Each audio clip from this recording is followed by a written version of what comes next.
वक्रतुंड महाकाय सूर्यकोटी समप्रभ निर्विघ्नं कुरु मे देव सर्वकार्येषु सर्वदा सर्वमंगलमांगल्ये शिवे सर्वार्थसाधिके शरण्ये त्र्यंबके गौरी नारायणि नमोस्तुते वसुदेवसुतं देवं कंसचाणूरमर्दनं देवकी परमानन्दं कृष्णं वन्दे जगद्गुरुं श्रीरामचन्द्रा करुणा समुद्रा ध्यातो तुझी राजसयोगमुद्रा नेत्री नयेरे तुझवीन निद्रा कै भेटसी वा मजला सुभद्रा मनोजवं मारुततुल्यवेगं जितेन्द्रियं बुद्धिमतां वरिष्ठं वातात्मजं वानरयूथमुख्यं श्रीरामदूतं शरणं प्रपद्ये जयाचा जनी जन्मनामार्थ झाला जयाने सदा वासनामात केला जयाच्या मुखी सर्वदा नाम कीर्ती नमस्कार त्या सद्गुरु श्री ब्रह्मचैतन्य मूर्ती गुरुर्ब्रह्मा गुरुर्विष्णू गुरुदेव महेश्वर गुरु साक्षात परब्रह्म तस्मै श्री गुरवे नमः बोला पुंडलिक वरदा हरिविठ्ठल श्री ज्ञानदेव तुकाराम पंढरीनाथ महाराज की जय गोपाल कृष्ण भगवान की जय राजाधिराज प्रभु रामचंद्र महाराज की जय पवन सुत हनुमान की जय नमः पार्वती पते हर हर महादेव जगदंबा माता की जय अवधूत चिंतन श्री गुरुदेव दत्त सब संतन की जय गो माता की जय जय जय रघुवीर समर्थ मंगलमूर्ती मोरया वक्ता श्रोता श्रीराम समर्थ श्रीराम समर्थ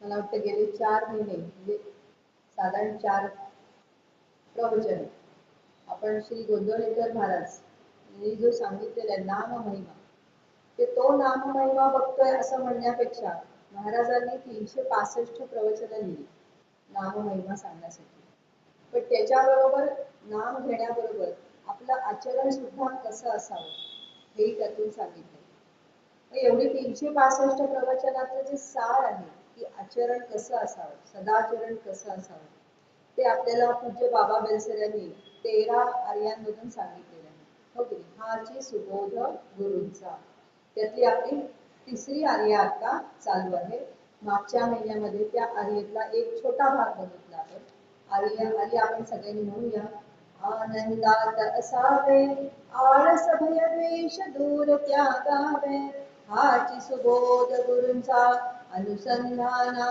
कधी न चुकवावे सद्गुरुनाथ महाराज की जय त्यातला आनंदात असावे एवढा भाग आपण मागच्या महिन्यामध्ये पाहिला त्याच्यानंतर आता सांगितलेलं आहे की आळस भय द्वेष दूर त्यागावे त्यातला पहिला मुद्दा आपण बघूया की आळस या 3 गोष्टींचा त्याग करायचा आळस भय आणि द्वेष या 3 गोष्टींचा त्याग करायचा मग तो कसा करायचा तर आपल्याला सगळ्यांना माहिती आहे आलस्यम हे मनुष्याणाम शरीरस्थो महान रिपुः तो अतिशय मोठा शत्रू आहे मनुष्याच्या देहात असलेला तो एक मोठा शत्रू आहे असं सांगितलेलं आहे आणि म्हणून आपल्या माणसामध्ये अनेक लोक आळशीच असतात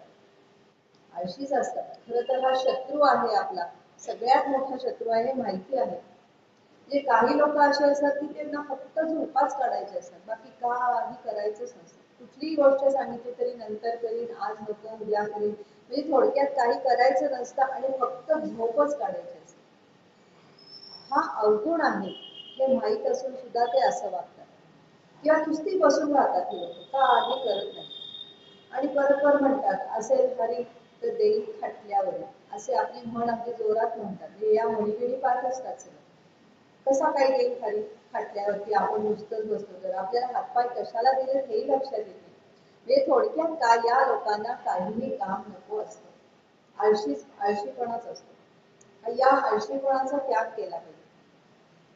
दुसरा आळसाचा प्रकार असं सांगितला जातो की काही वेळेला असं असतं की अहंकार असतो. मी का म्हणून हे काम करू, हे माझ्या योग्यतेचं नाही. मी झाडू का म्हणून मारू, मी फरशी का बसू, किंवा मी केर का टाकू, मी शिकलेला आहे. अरे बाबा ठीक आहे, तू शिकलेला आहेस, पण तुला जर काही नोकरी नाहीये, काही नाहीये, तर तू हे काम कर, पैसे मिळव. किंवा घरातलं काम आहे तर घरातलं काम तर केलंच नाही ना, पण हे सुद्धा त्यांना नको असतं. किंवा एखाद्या वेळेस असं असतं की मी या कुळातला आहे, मग मी हे काम कसं करू, माझ्या बापदादांनी जे काम केलं तेच मी करणार. तुला जर मिळालं नाही तर तू ते केलं पाहिजे, हे त्यांच्या लक्षात येत नाही. काही वेळेला असं असतं की काम सुरू करतात, एखादं काम सुरू करतात, पण मध्ये सोडून देतात. कारण का, चिकाटी नाही, कंटाळा, आळस. म्हणून म्हणले कष्टाविना फळ नव्हे. कष्ट केल्याशिवाय फळ आहे का, अजिबात नाही. खरं तर देवाने पोट दिले आपल्याला, नाही का, किती आहे, 1.5 वीकच पोट आहे.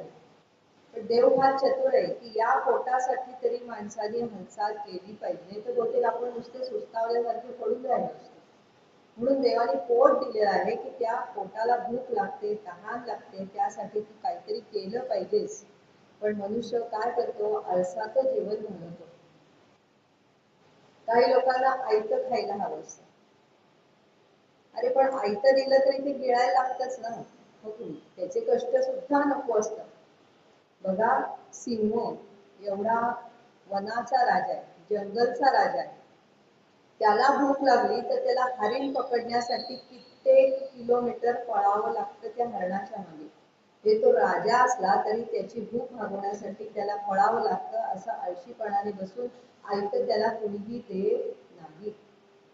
त्या अजगराचं सुद्धा असंच सांगतात, ते सुस्तपणे पडलेलं असतं, पण त्याच्या जवळपास एखादा प्राणी आला ना तर तो धावपळ करत नाही, पण त्याच्याकडे अशी शक्ती आहे की तो नुसता जोरात श्वास घेतो की तो प्राणी आपोआप त्याच्या तोंडाकडे ओढला जातो. आणि मग तो प्राणी चांगला मोठा असतो, त्यामुळे त्याचं महिन्यावर त्याचं भागतं, पण त्याच्यासाठी मोठा श्वास घ्यावाच लागतो. म्हणजे प्रत्येक प्राणी मात्राला हे करावंच लागतं. आणि म्हणून आपल्याकडे फार सुंदर सुभाषित सांगितले, आलसस्य कुतो विद्या. आळशी माणसाला विद्या प्राप्त होणार आहे का, नाही. शाळेत वेळेवर जायचं नाही, दिलेला अभ्यास करायचा नाही, शाळेत लक्ष द्यायचं नाही. म्हणून म्हटले आलसस्य कुतो विद्या. विद्या मिळवली नाही की अविद्यस्य कुतो धनम, व धनाची प्राप्ती नाही. कारण जो अशिक्षित आहे, अडाणी आहे, त्याला कुठल्याही प्रकारची नोकरी धंदा करता येत नाही, कारण ज्ञानच नसतं कुठल्या प्रकारचं. आणि मग काय म्हणते, अधनस्य, ज्याचा घर नाही, अधनस्य कुतो मित्र, हा त्याच्या जवळपास कोणी फिरकत नाही, याच्याजवळ काहीच नाही. आपण म्हणतो की नाही, असतील शिते तर जमतील भूते. पैसे असले तर आपल्या भूती सगळे येतात.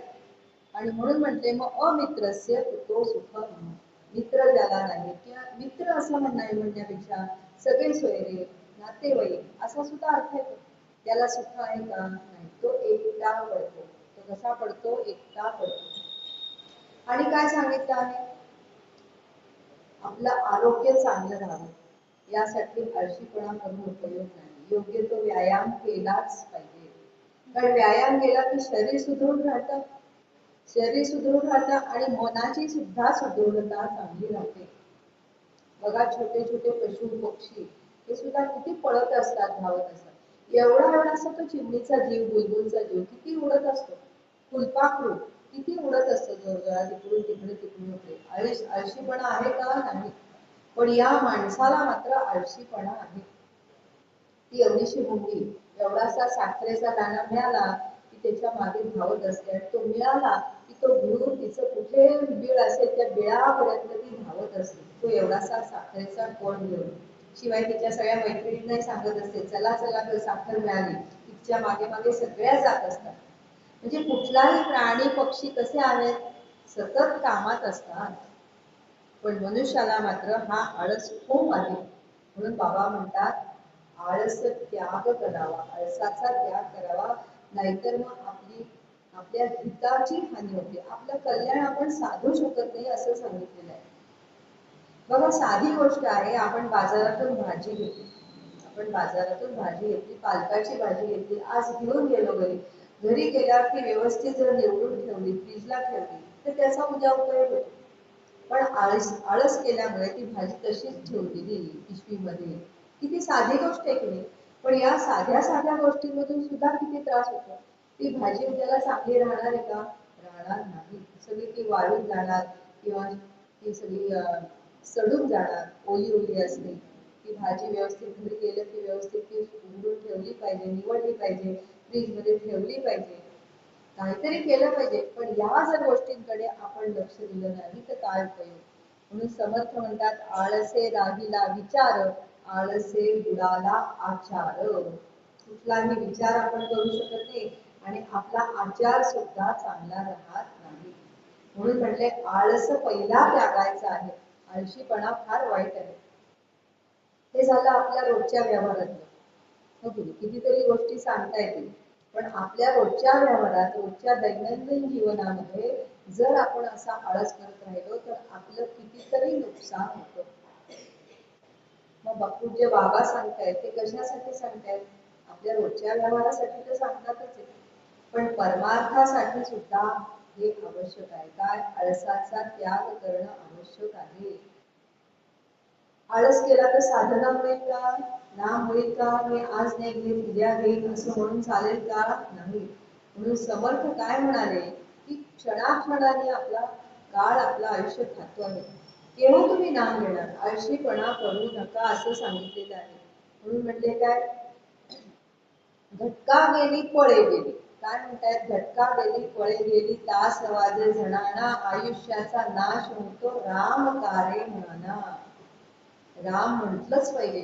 प्रत्येक क्षणाचा उपयोग केला पाहिजे नामस्मरणासाठी, कारण काळ कधी झडप घालेल सांगता येत नाही. बघा आपले सगळे संत आहेत, सगळे संत आहेत, कुठलेही संत असे नाही की ते आळशीपणाने बसलेले आहेत. श्री महाराज काय, समर्थ रामदास स्वामी काय. समर्थ रामदास स्वामींनी सुद्धा 8व्या-9व्या वर्षी घर सोडलं. काय होतं त्यांच्याजवळ? काहीही नव्हतं, पण नाशिकला गेलेले, नाशिक जवळच्या टाकळीला जाऊन त्यांनी गायत्रीची पुरस्करणं केलेली आहेत. 12 वर्ष उपासना केलेली आहे, म्हणून तर त्यांना ज्ञान मिळाले. साक्षात प्रभू रामचंद्रांनी सुद्धा त्यांना दर्शन दिले. त्याच्यानंतर प्रभू रामचंद्रांच्या आज्ञेवरून त्यांनी संपूर्ण भारतभर भ्रमंती केली.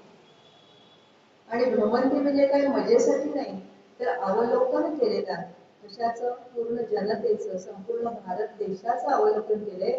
तेव्हा त्यांच्या असं लक्षात आलेलं आहे की यवनांचं राज्य झालेलं आहे, यासाठी मला काहीतरी केलं पाहिजे. त्यांना काय, त्यांना ज्ञान झालेलं होतं, आत्मज्ञान झालेलं होतं, बसून राहिले असते तरी चाललं असतं. पण नाही, मला जगाच्या कल्याणासाठी काहीतरी केलं पाहिजे, माझे जे बांधव आहेत, बंधू बांधव आहेत, त्यांच्यासाठी काहीतरी केलं पाहिजे, हाच विचार त्यांनी केला. आणि शिवाय दासबोध दिलेला आहे, मनाचे श्लोक लिहिलेले आहेत. या सगळ्या गोष्टी कशासाठी केलेल्या आहेत? केवळ आपल्यासाठी, म्हणजे आपलं कल्याण व्हावं म्हणून त्यांनी आळसाचा त्याग केलेला आहे. त्याशिवाय या गोष्टी होत नाही. माऊलीने सुद्धा खरं म्हणजे ज्ञान झालं, रेड्याकडून वेगवत म्हणून घेतले, सगळ्यांनी उदो उदो केला माऊलींचा केली. आधी माऊलींना खूप त्रास दिला, नंतर माऊलींना डोक्यावर घेतलं, झालं, कीर्ती मिळाली. शांत बसू शकले असते की नाही आळंदीमध्ये, अलंकापुरीमध्ये, पण नाही. माऊलीने काय केलं? पंढरपूरला गेलं. इथून संत शिरोमणी नामदेव महाराजांना बरोबर घेतलेला आहे आणि त्यांना घेऊन उत्तरेपर्यंत त्यांनी संपूर्ण प्रवास केला. कशासाठी? भागवत धर्माचा प्रसार करण्यासाठी. म्हणजे आळशीपणा केला का? नाही. भावार्थ दीपिका म्हणजे ज्ञानेश्वरी लिहून काढली, हरिपाठ लिहून काढलेला आहे, अमृतानुभव हा ग्रंथ लिहून काढलेला आहे. नामदेव महाराजांनी सुद्धा अभंग लिहिलेले आहेत, तुकाराम महाराजांनी लिहिलेले आहेत, नाथ महाराजांनी सुद्धा तेच केलेलं आहे. कधीही आळसात बसलेले हे सगळे लोक आपल्याला कधीही दिसलेले नाही. यांचा आदर्श आपण घेतला पाहिजे. सगळे क्रांतिकारक सुद्धा देशासाठी किती झटले, किती कष्ट घेतले त्यांनी. लोकमान्य टिळकांना तुरुंगवास भोगावा लागला. तुरुंगवासात जाऊन त्यांनी शांतपणे बसले का? नाही. तिथे जाऊन त्यांनी गीता रहस्यासारखा सुंदर ग्रंथ लिहून काढला. कर्मयोगावरती, कर्मयोगाची माहिती सांगणारा किंवा कर्मयोगाचं महत्व सांगणारा त्यांनी गीता रहस्य नावाचा ग्रंथ लिहून काढला. म्हणजे आळसात बसले नाही, आळशासारखे बसले नाही. नाहीतर काय तुरुंगवास भोगतोय, एकीकडे शिक्षा भोगतोय, जेवतोय, खातोय, असं केलेलं नाहीये.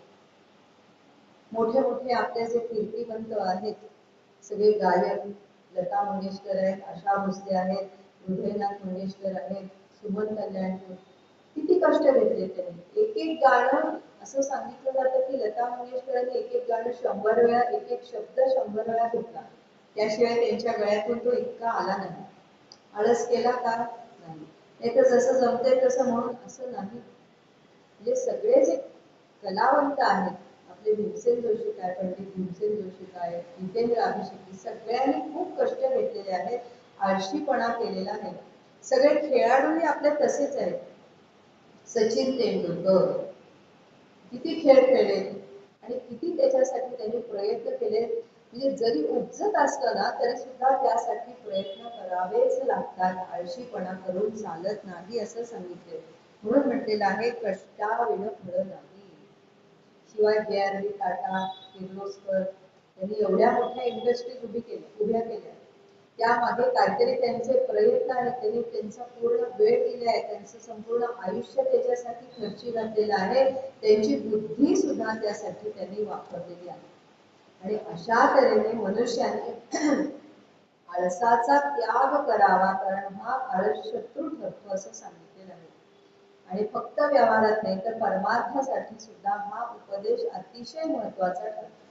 म्हणून म्हटले आळस, पुढे सांगितले भय, द्वेष दूर त्यागावे.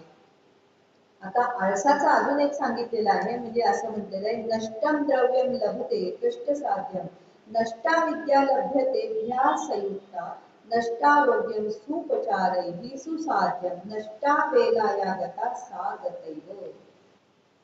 नष्टम द्रव्य लभते, द्रव्य जर गेलं, नाही मिळालं किंवा चोरी झाली, काही संपलं, धन संपलं, तरी ते पुन्हा मिळवता येतं. तसंच आहे म्हणाले नष्टा विद्या लभ्यते भ्या संयुक्ता, पुन्हा अभ्यास करून विद्या मिळवू शकतो. त्याचप्रमाणे रोग झाला एखादा तर त्याच्यासाठी सुद्धा योग्य ते उपचार झाले तर आपल्याला त्या रोगातून मुक्तता मिळते.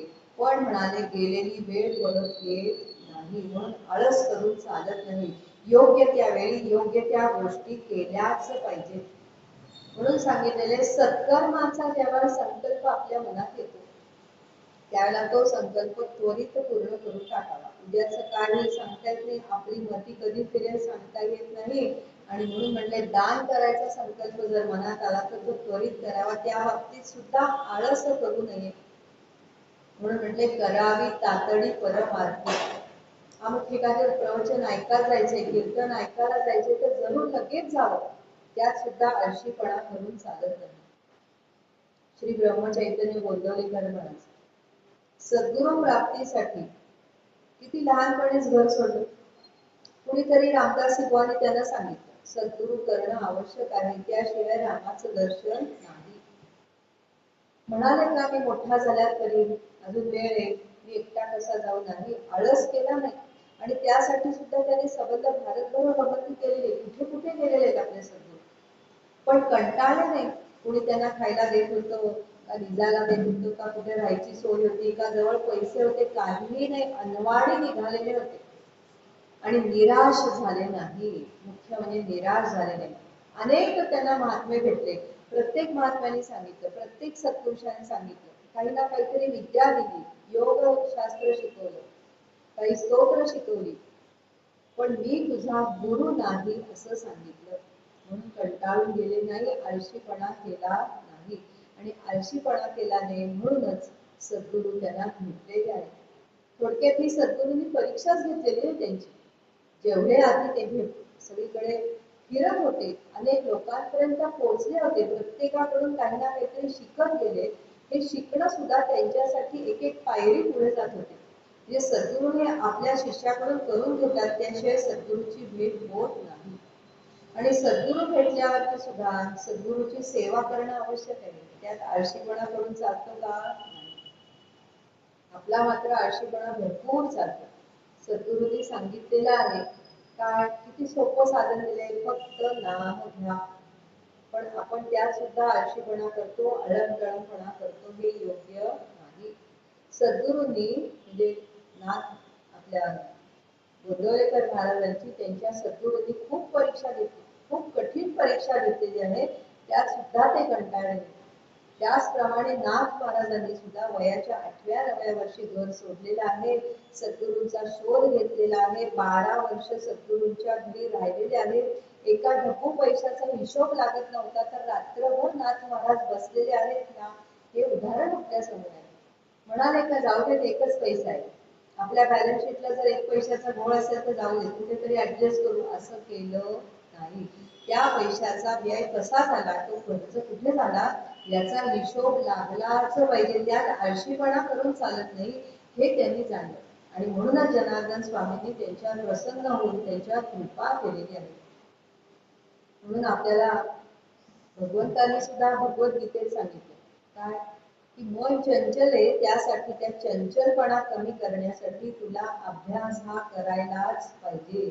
म्हणून म्हटले चंचलम ही मन कृष्ण, कृष्ण चंचल आहे मन. त्यावेळेला भगवंतांनी सांगितले अभ्यास येणं तू कौंतेय, तुला अभ्यास हा करायलाच पाहिजे. त्यात आळशीपणा करून चालणार नाही. गुरुसेवेत सुद्धा आळशीपणा करून चालणार नाही.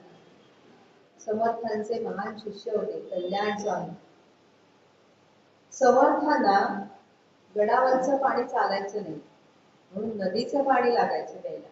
म्हणून त्यांचे शिष्य कल्याण स्वामी खाली जायचे, सज्जनगड उतरून खाली जायचे आणि तिथून मोठ्या हंड्याच्या हंडे भरून आणायचे. कधीही त्यांनी कंटाळा केला नाही सद्गुरु सेवेमध्ये. आणि म्हणूनच सद्गुरूंची सेवा त्यांना, सद्गुरूंची कृपा त्यांच्यावर प्राप्त झाली असं सांगितलेलं आहे. तरच सद्गुरूंची कृपा होते. ज्ञान मिळवण्यासाठी कष्ट हे केलेच पाहिजे.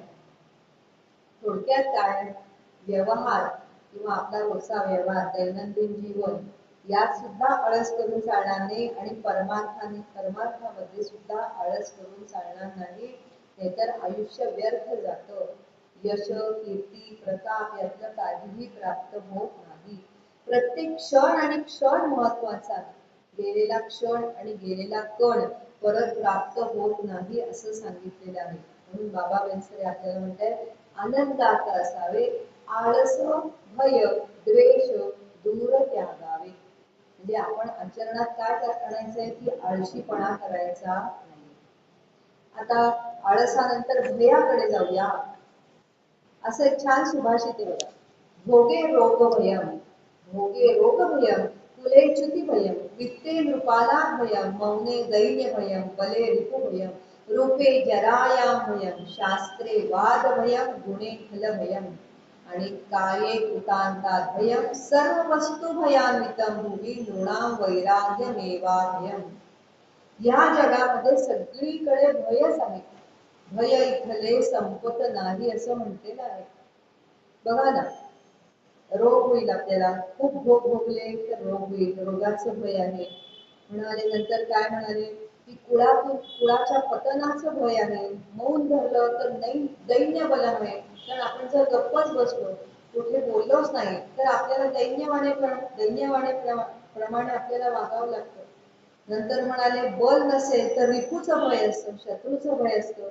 रूप जरी असलं तरी कधी ना कधीतरी म्हातारपण येणार आहे, म्हणून म्हणाले त्याचं भय आहे. शास्त्रे वाद भयम, ज्याला शास्त्राचा अभ्यास आहे त्याला वादाचं भय, म्हणजे कुणीतरी माझ्याशी वाद घालायला येईल, मला हरवेल म्हणून भय आहे. गुणे खल भयम, जो गुणवान आहे त्याला सुद्धा शत्रूचं भय आहे. आणि म्हणाले या कायेला म्हणजे या देहाला कृतांताचं म्हणजे यमराजांचं भय आहेच. मग फक्त भय कशात नाही आहे तर म्हणाले केवळ वैराग्य, वैराग्य म्हणजे निरासक्तपणा, अनासक्ती, हीच गोष्ट फक्त निर्भय करणारी आहे. म्हणजेच काय, आपण कुठल्याही गोष्टीची आसक्ती ठेवायची नाहीये, ममत्व ठेवायचं नाही. अनेक विषय आपण भोगतो, धन आहे, दौलत आहे, अलंकार आहे, आपली माणसं आहेत, यामध्ये आपण अनासक्त राहायचं आहे. चिक्कूच्या बीप्रमाणे त्यांच्यामध्ये ममत्व ठेवायचं नाही, नाहीतर मग असं भय निर्माण होतं. म्हणून म्हणाले फक्त भय कशात नाहीये, फक्त वैराग्यात भय नाहीये. मग भय नाही म्हणजे काय, अभय. अभयने म्हणजे काय? अभय. आपल्या 16व्या अध्यायात सांगितलंय ना, पहिलाच कोण सांगितलंय? अभयम. जे सत्व दैवी गुण संपत्ती सांगितली त्यात पहिला गुण सांगितलाय अभयम. मग भय जर नसेल तर आपल्याला अभय प्राप्त होतो. हे अभय म्हणाले सगळ्यात वरच्या श्रेष्ठ स्थानावर बसलेला असा हा गुण आहे. म्हणून म्हणाले भय ठेवायचं नाही. त्यासाठी काय करायला सांगितले? वैराग्याची प्राप्ती करून घ्यायला सांगितलेली आहे. आणि म्हणाले भय नको असेल, कशाचं अजून भय असतं? तर म्हणाले कर्मबंधनाचं भय असतं. आपण अनेक चांगली कर्म करतो, वाईटही कर्म करतो. त्या प्रत्येक कर्माचं फळ भोगण्यासाठी पुन्हा जन्म घ्यावा लागतो. म्हणजे कर्मबंधनाचं भय वाटतं. मग हे कर्मबंधनाचं भय केव्हा राहणार नाही? जेव्हा मी केलं, मी करणारा आहे असं म्हणत नाही, त्यावेळेला त्याचं भय राहत नाही. म्हणजे थोडक्यात काय? कर्तृत्वाचा अहंकार नसेल तर भय राहणार नाही. कशाचं? कर्मबंधनाचं. म्हणून म्हटले कर्तृत्वाचा मधु हा नसावा असं आपल्याला माऊलीने सांगितले. मी करता ऐसे म्हणसी. समर्थ रामदास स्वामी काय म्हणतात? मी करता ऐसे म्हणसी तेणे तू कष्टी होसी. तू कष्टी होशील मी करता आहे म्हटलं तर. आणि म्हणून म्हणाले काय? राम करता म्हणसी तर यश कीर्ती प्रताप पावसी. म्हणून म्हणाले की हा अहंकार केला नाही तर कर्मबंधन पडणार नाही. म्हणजे कर्मबंधनाचं जे भय आहे त्या भयातून मुक्तता हवी असेल तर म्हणाले कर्तृत्वाचा अभिमान ठेवू नका. आणि कशामुळे भय निर्माण होतो? तर म्हणाले अद्वैत भावनेने भय निर्माण होतो. म्हणजे द्वैत भावने, अद्वैत भावना जर मनात नसेल, द्वैत म्हणजे काय? भेद भ्रम. हो की? हा भेद भ्रम जर असेल तर मनामध्ये भय निर्माण होतो.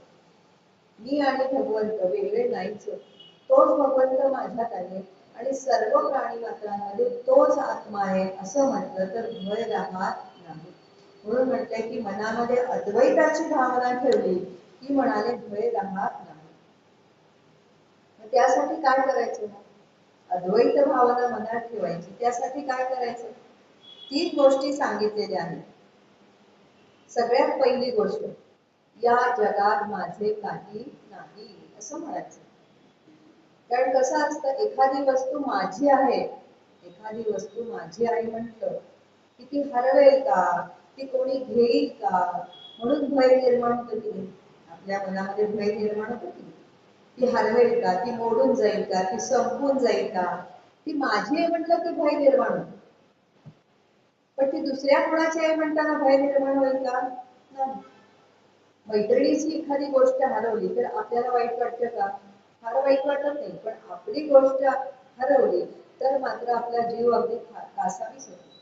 म्हणजे का असं वाटतं? कारण ती वस्तू माझी आहे, ममत्व आलं. म्हणून म्हणाले या जगात माझं काहीही नाही असं म्हणत राहायचं आणि तसं हळूहळू मानत राहायचं.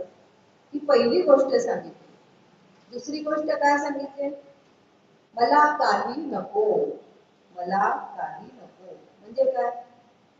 आपल्याला सगळ्या गोष्टी हव्या असतात असं म्हणून चालत नाही. मग काय?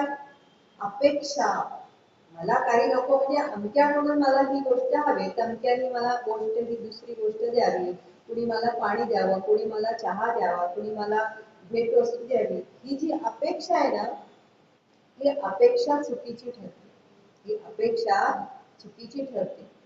कारण ती अपेक्षा जर पूर्ण झाली नाही, ओके, त्याचं भय असतं. मला मिळेल का नाही, माझी सून मला बघेल का नाही, माझा मुलगा मला बघेल की नाही, म्हातारपणची काठी होईल की नाही, ही जी अपेक्षा असते ना, म्हणून भय वाटतं. ती अपेक्षाच करायची नाही. मग अपेक्षा केली की काय होतं? अपेक्षा भंग जर झाला तर दुःख होतं. ओके, दुःख होतं. आणि मग म्हणाले अपेक्षा पूर्ण झाली नाही की कोणीतरी आपली उपेक्षा केलेली असते. आपली अपेक्षा पूर्ण होत नाही याचा अर्थ काय? आपली उपेक्षा होते. आणि मग अमक्याने मला अमुक अमुक दिलं नाही किंवा माझी इच्छा पूर्ण केली नाही, म्हणजे मग मी आता पुढचा जन्म त्याच्यासाठीच घेते. म्हणून प्रतीक्षा.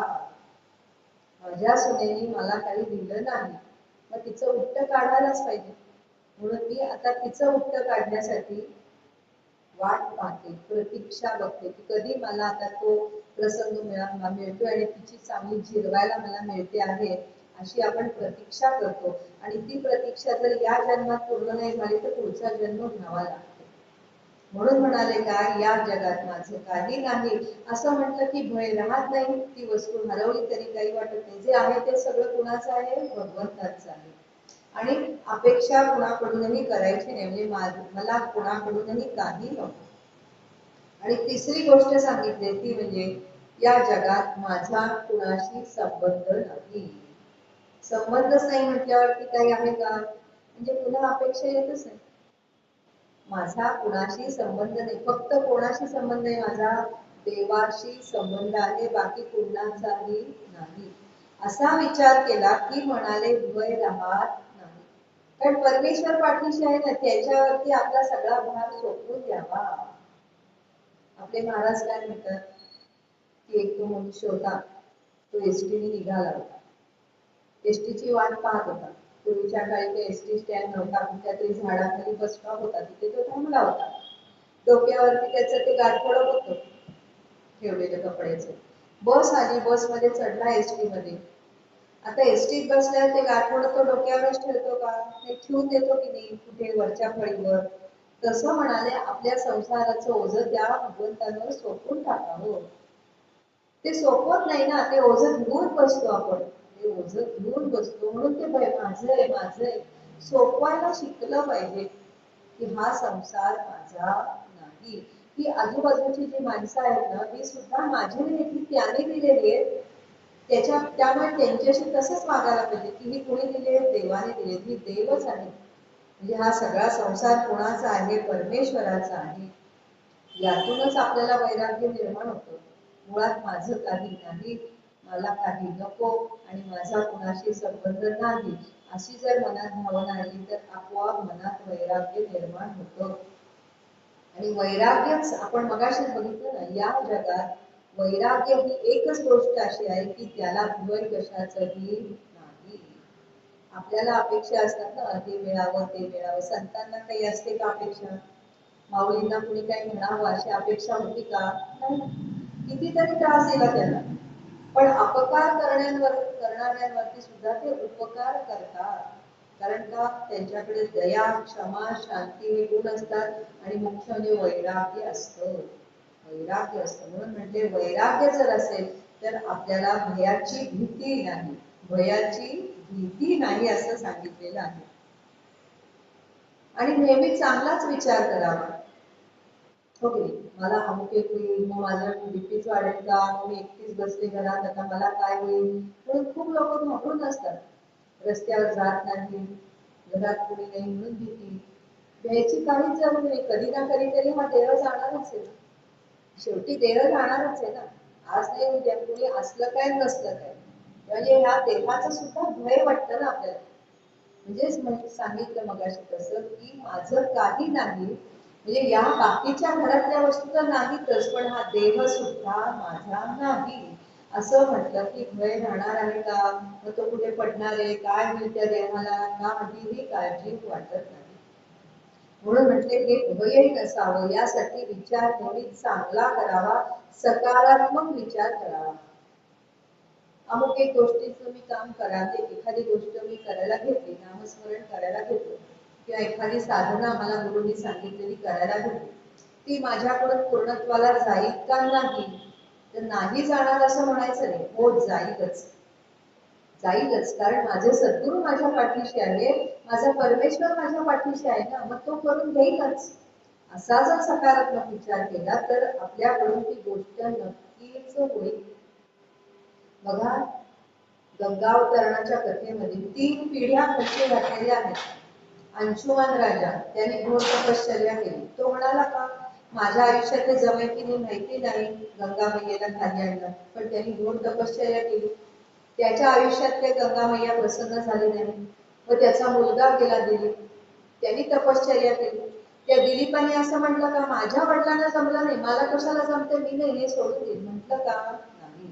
दिलीपाच्या सुद्धा आयुष्यामध्ये गंगा मैया स्वर्गातून खाली अवतरित झाली नाही.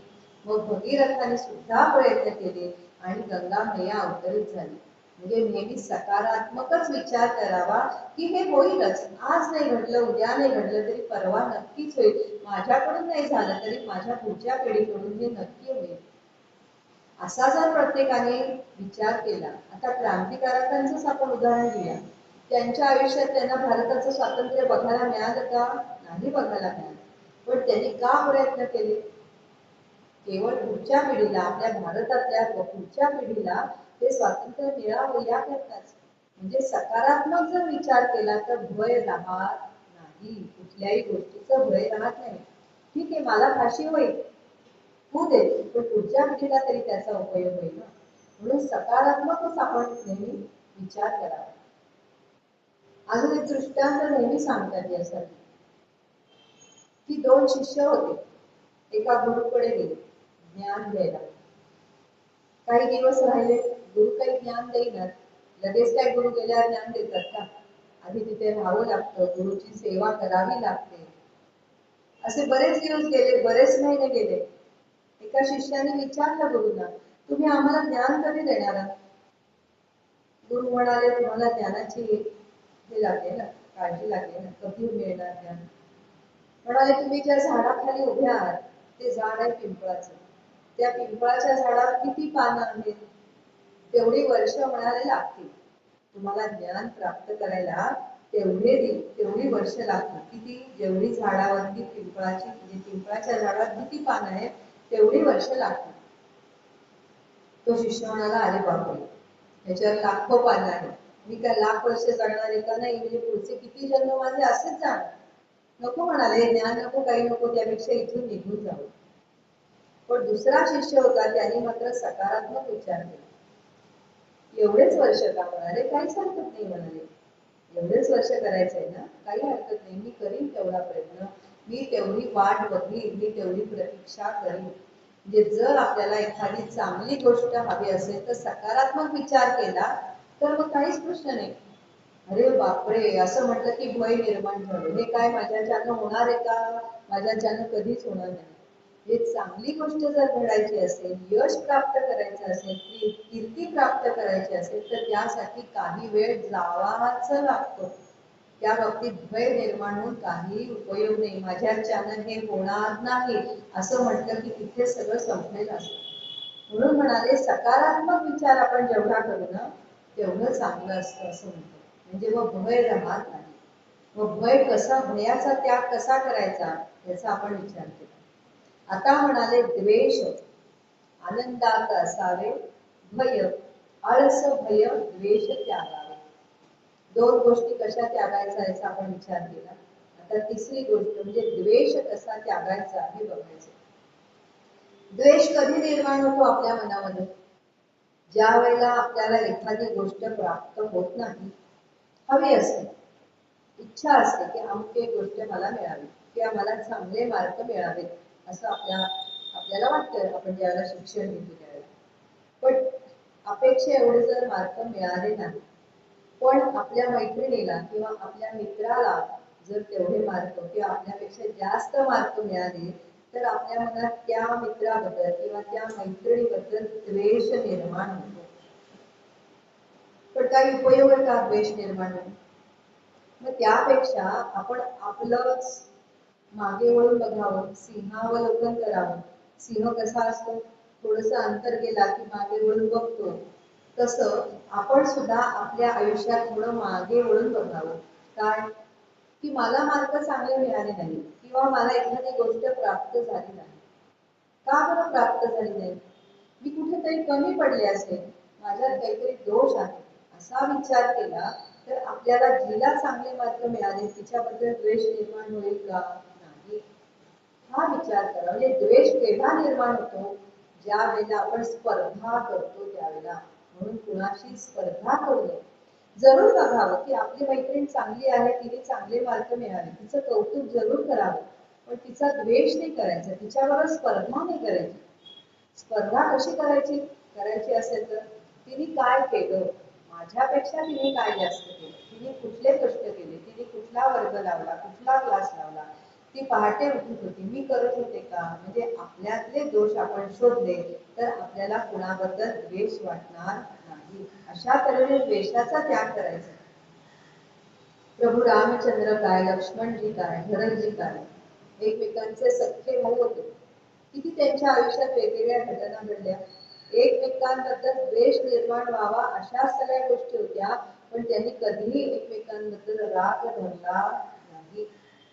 भरतजी काय म्हणाले दादाला, दादा मला तुझं राज्य नको, मी काय करीन, सिंहासनात पादुका ठेवीन, त्याची मी पूजा करीन. प्रभू रामचंद्रांना त्यांचा राग आला का भरतजींचा? तू कैकईचा मुलगा आहेस, मातेने तुला राज्य दिलं, खरं माझा अधिकार आहे असं म्हटलं का? नाही. द्वेष केल्याने उलट प्रभू रामचंद्र म्हणाले की आता राज्याला भरता तुझी गरज आहे, तेव्हा तू राज्यावर बसणं आवश्यक आहे. द्वेष राग कधीच केला नाही.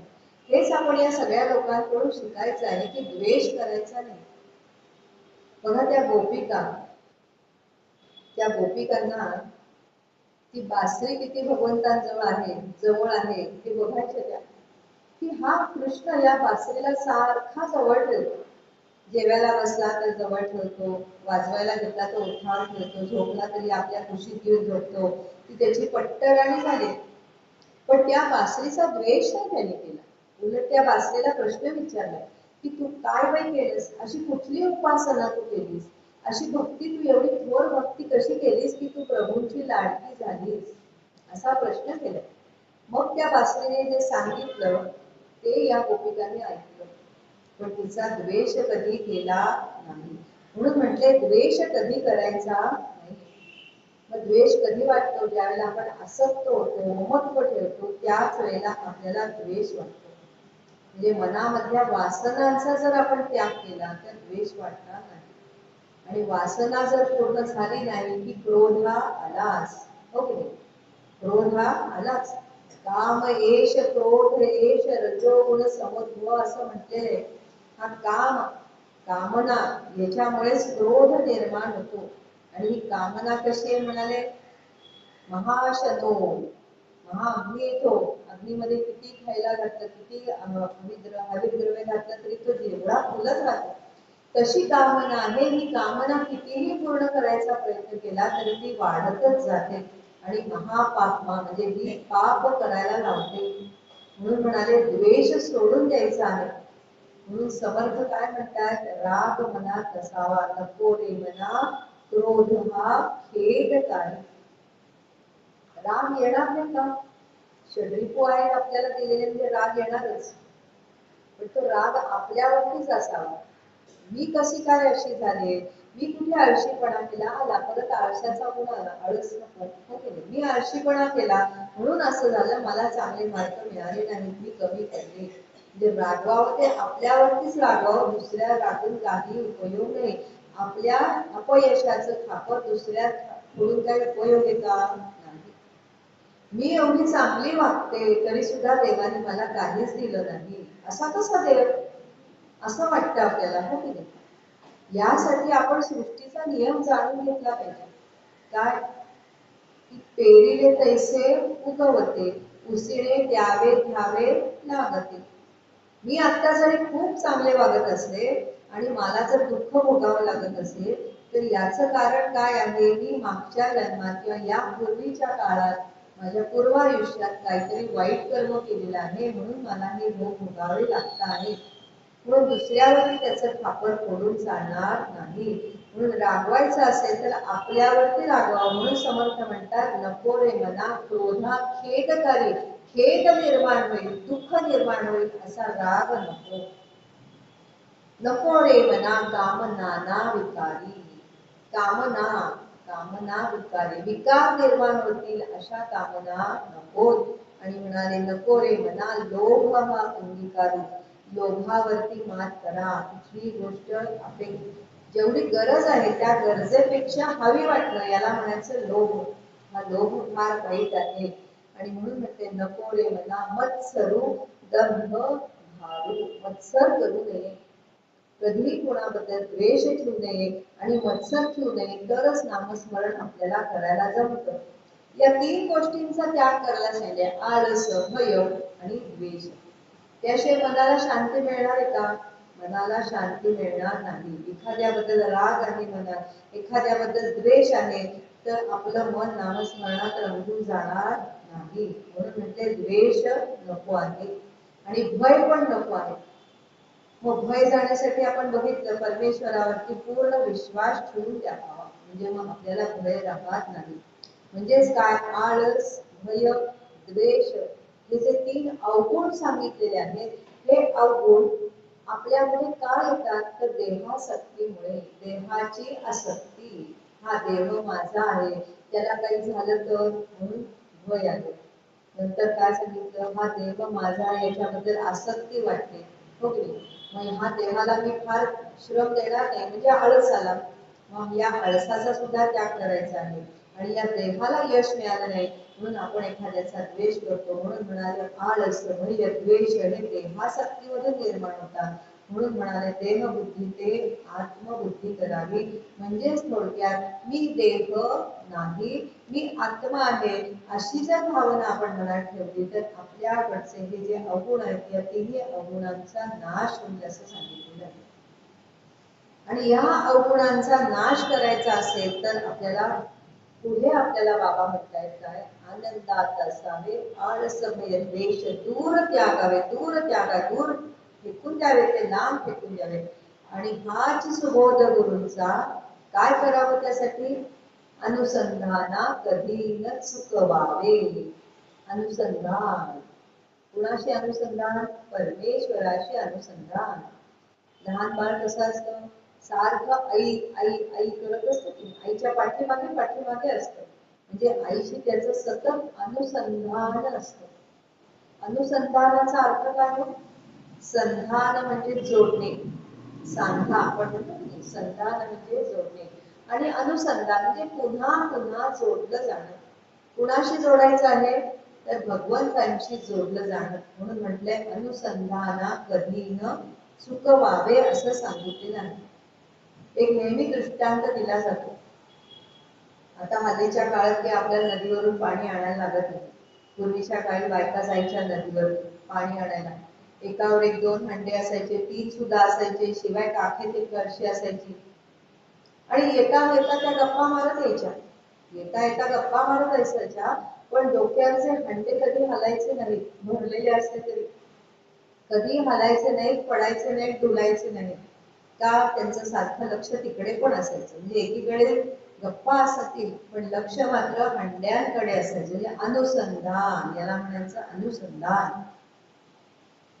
एखादी स्त्री असते, घरात खूप गलबला चालू आहे, काहीतरी लग्न कार्य आहे, तिचं तानं बाळ आहे कुठेतरी, तिला पलीकडच्या खोलीत झोपवलेलं आहे. ते बाळ जर उठलं, रडायला लागलं तर तिला बरोबर आवाज जातो बघायला, बाकी कुणाला कळत नाही. अगं बाई माझं बाळ उठलं वाटतं, म्हणून ती लगेच धावत धावत तिथपर्यंत जाते. का, पण तिचं लक्ष पूर्ण तिथे असतं. जरी ती किती गलबल्यात असली तरी सुद्धा तिचं लक्ष आपल्या बाळाकडे असतं. तसं म्हणाले, तुम्ही कितीही तुमच्या प्रपंचामध्ये संसारात रमून गेले असलात तरी सुद्धा तुमचं भगवंतांची सतत अनुसंधान पाहिजे असं सांगितलेलं आहे. हे जर अनुसंधान असेल तर म्हणाले तुम्हाला आळस, भय, द्वेष याचा त्याग करायला काही अवघड जाणार नाही. आणि अनुसंधानातूनच आपल्याला भगवंतांची प्राप्ती होते, ज्ञान होतं असं सांगितलेलं आहे. आणि ज्ञान मिळवायचं असेल तर वैराग्याची आवश्यकता आहे. आणि नामाचं अनुसंधान, म्हणजे अनुसंधान आपण केव्हा साधू शकतो, तर नामातूनच. कारण भगवंत कसे आहेत, सूक्ष्म आहे, आणि नाम सुद्धा सूक्ष्म आहे. त्या सूक्ष्म भगवंतांशी जर जोडलं जायचं असेल तर आपल्या देहामध्ये सूक्ष्म काय आहे, तर म्हणाले भगवंतांचं नाम. त्या नामातूनच आपण सूक्ष्म अशा भगवंतांपर्यंत पोहोचू शकतो. म्हणून पुन्हा पुन्हा नाम घ्यायचा आहे. मग बाकी तुम्ही योग क्रिया करा, ज्ञान मार्ग स्वीकारा, कर्म मार्ग स्वीकारा, पण अनुसंधानाशिवाय कुठलीही गोष्ट घडणार नाही. म्हणून म्हणाले ब्रह्म, ब्रह्मविद, ब्रह्म जाणणारा तो ब्राह्मण या तो ज्ञानी असतो. मग ब्रह्म केव्हा जाणलं जातं, जेव्हा सतत भगवंतांची अनुसंधान असतं ना तेव्हा. ब्रह्मचैतन्य महाराजांच्या एका शिष्याचा आपण एक प्रसंग बघूया.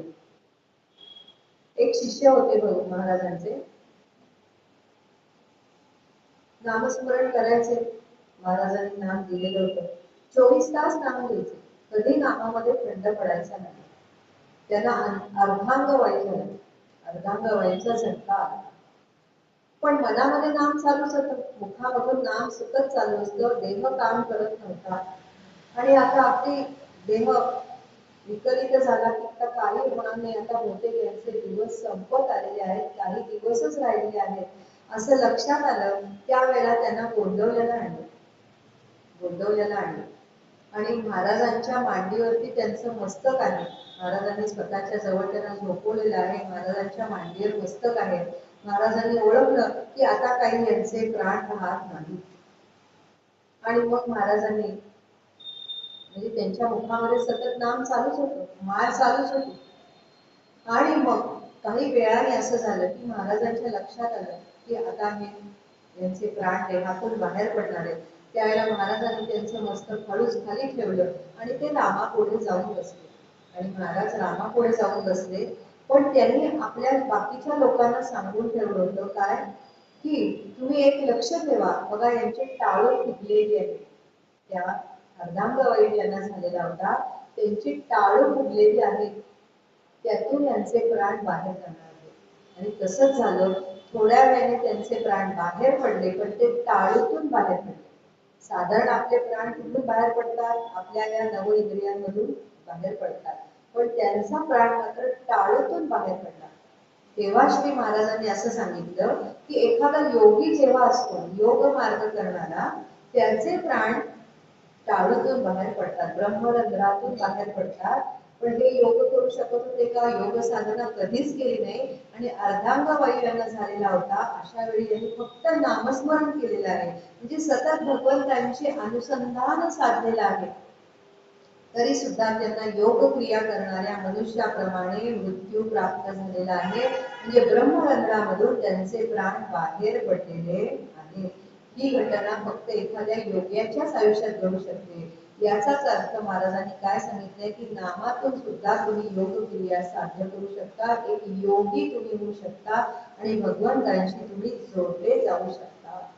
म्हणून म्हटले सतत अनुसंधान पाहिजे असं सांगितलेलं आहे. म्हणून काय सांगितलेले आपल्या आचार्यांनी, मोक्ष कारण सामग्र्या भक्ती रेव गरीयसी.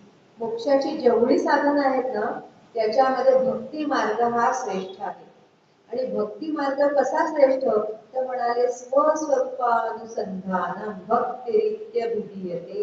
ही भक्ती कशी करायची आहे, तर सतत स्वस्वरूपाशी, स्वस्वरूपानुसंधान, स्वस्वरूपाशी म्हणजे आत्म्याशी सतत आपण जोडले जाणं, हीच खरी भक्ती आहे. त्यातूनच आपल्याला मुक्ती मिळते. म्हणजे जर आपल्याला आळस, भय, द्वेष दूर त्यागायचा असेल आणि पहिली गोष्ट आनंदात असावे, या गोष्टी जर साध्य करून घ्यायच्या असतील तर अनुसंधाना कधी सुखवावे, हा सगळ्यात शेवटचा उपदेश आपल्यासाठी बाबांनी लिहून ठेवलेला आहे, म्हणजे महाराजांनी सांगितलेला आहे. बघा, महाराजांचेच एक शिष्य होते आदरणीय आनंद सागर. त्यांना सुद्धा असं वाटायचं की नामस्मरण मी घेतो आहे, नामावतारीच होते ते सुद्धा, नाम साधना करायचे. आनंद सागर छान जमलेलं होतं, नामामध्ये अगदी रंगून जायचे. म्हणजे असं सांगतात की एकदा महाराजांनी सांगितलं, आनंद सागरा तू इथे बस, नाम घेत बस. रामाच्या पुढे बसवलं, सांगितलं इथे नाम घेत बस, मी येईपर्यंत तू नाम घेत राहा. आणि आनंद सागर तिथे नाम घेत बसले आणि तो पूर्ण दिवस गेला. दुसऱ्या दिवशीचा पूर्ण दिवस गेला आणि तिसऱ्या दिवशी महाराज आले तरी आनंद सागरांचं नाम थांबलं नव्हतं. कारण गुरु आज्ञा, मी आल्याशिवाय नाम थांबू नको. इतके ते छान रमत जायचे. म्हणजे नाम आवडत नव्हतं असेल का? आवडत होतं, रमूनच जात होते.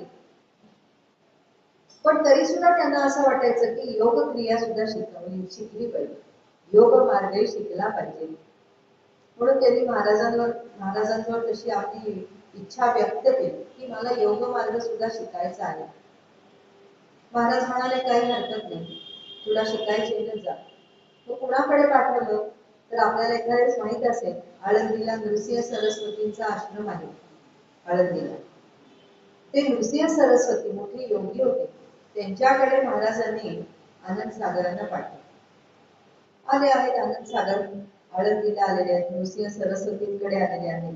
त्यांना सांगितलं माझी अशी अशी इच्छा आहे. नृसिंह सरस्वती म्हणतात तुम्ही काय करता, मग तुमची रेग्युलर रोजची उपासना काय आहे, काय साधन आहे? म्हणाले माझ्या गुरुनी मला नामस्मरण सांगितले तेवढंच मी घेतो. मग म्हणाले सध्या तरी तुम्ही तेवढंच करा, सध्या तरी तुम्ही तेवढंच करा, मग बघू म्हणाले तुम्हाला योग क्रिया शिकवायची का नाही. आणि 6 महिने तिथे ते राहिले. 6 महिने नृसिंह सरस्वतींनी त्यांना फक्त नामसाधनाच करायला सांगितली, बाकी काही योगक्रिया शिकवली नाही. आणि नंतर त्यांना सांगितलेलं आहे की बाबा रे या नामसाधनेतूनच तुला सगळी योगक्रिया जमणार आहे, वेगळी काही योगक्रिया शिकायची तुला जरुरी नाही, असं नृसिंह सरस्वतींनी सुद्धा आनंद सागरांना सांगितलंय.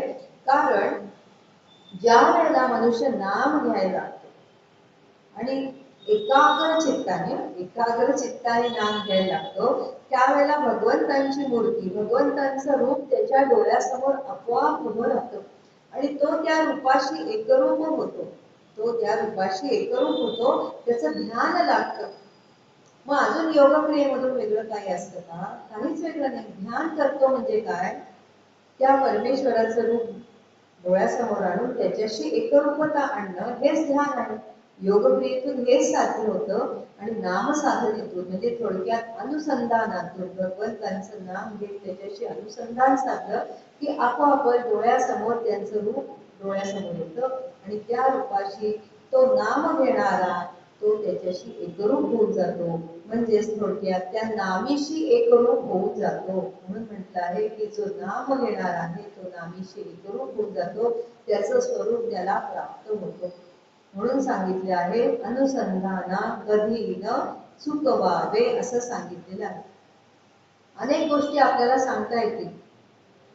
भक्त प्रल्हादांनी काय केलं, सतत भगवंतांशी अनुसंधान साधलेलं होतं. नारायण नारायण नारायण हे अनुसंधान होतं, म्हणून तर भगवंत प्रत्येक वेळी धावत आले. म्हणून आपल्याला महाराजांनी असं सांगितलेलं आहे की भगवंतांचं स्मरण तुम्ही जितक्या वेळेला कराल तेवढी त्या भगवंतांना तुमच्या आवाजाची सवय होईल, कारण प्रत्येकाची काय इच्छा असते की मरते समयी माझ्या मुखामध्ये भगवंतांचं नाम यावं आणि भगवंत माझ्या डोळ्यासमोर यावे. मग मरते समयी आपण भगवंतांचं नाम घेतलं फक्त आणि आयुष्यभर नाही घेतलं तर भगवंतांना आपल्या आवाजाची सवय होईल का? होणार नाही. भगवंत म्हणते कोण माणूस आहे कोणाष्ट, कुणाचा आवाज आहे माझ्या काही ओळखीचा नाही, मी कशाला जाऊ. नेहमी हाका मारणारा जो माणूस आहे त्याचा आवाज कानात घुमत असतो की नाही, मग भगवंत धावत येते की नाही. म्हणून म्हटले महाराजांनी सतत अनुसंधान ठेवावं भगवंतांची. सगळ्या प्रकारे महाराजांनी आपल्याला हेच शिकवलेलं आहे. कारण लोक अनेक प्रकारच्या शंका विचारायचे महाराजांना, का असं नामच का घ्यायचं, कशासाठी घ्यायचं, कसं घ्यायचं, केव्हा घ्यायचं. याबद्दल महाराजांनी या सगळ्या प्रवचनांमधून आपल्या सगळ्या शंकांचं निरसन केलेलं आहे आणि त्यातून एकच शेवटी आपल्याला पर्याय सांगितलेला आहे.